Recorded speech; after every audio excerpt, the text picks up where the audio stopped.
The Hive is the new Library and History Centre for the University of Worcester and Worcestershire County Council.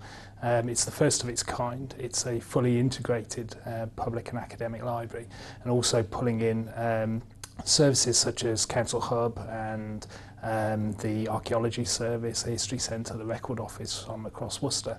So it's a five-storey building, and it's really bringing all those services together in a completely integrated way. So that includes a fully integrated staff, so a full staff front of house team which comes from across each of these services, and as well as a fully integrated level of stock, and that's library books which are intended for all groups of users, fully integrated together across the building with no segregation, short of some work that we've been doing to prioritise course books for students, high demand course books, and essential reading from reading lists.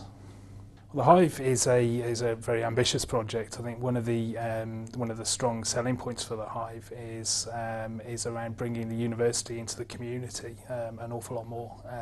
The university is traditionally slightly apart from the rest of the city, geographically speaking, on the other side of the river from the city centre. What the Hive does is bring the university quite explicitly into the city, again geographically speaking. What it also does though is allow us to show the public and users across all of those traditional public library elements, from kids up through FHE, through school kids, all of those kind of groups that use libraries, public libraries traditionally, exactly how a university library works too. So we're looking at issues like aspiration, about inclusivity, about really trying to get as much of that university output into all of those places where traditionally we haven't been seen. So really, in terms of core business, it can be about recruitment, it can be about the Hive's sort of social responsibility, and it can be about really including the university in the life of the city, really, and something that's quite vital to the city. Tips for people who are looking at providing a shared service. This is really about political will, I guess. I think it's about ensuring that you know exactly what you want to achieve, about all stakeholders being entirely on board with this, and about paying attention to detail from the very beginning. So I think you have to understand specifically what you want to gain from a project like this. Something which is never going to be easy, is always going to be very complex, and is always going to take a certain amount of flexibility and compromise from all organisations.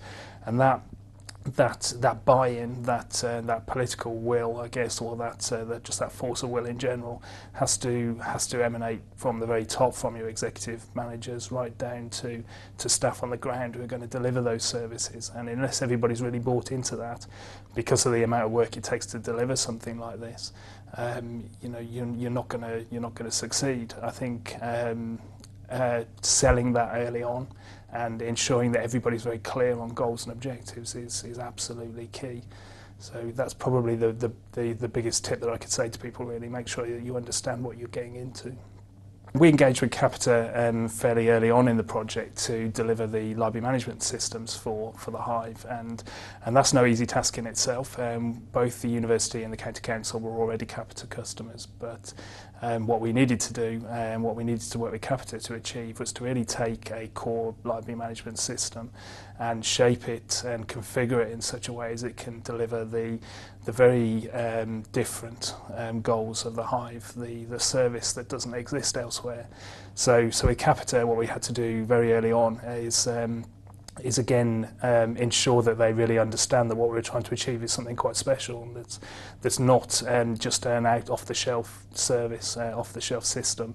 It's about working in projects really with Capita as a technology partner, and ensuring that between us that we have absolute clarity on what our goals are, and being flexible enough to achieve them.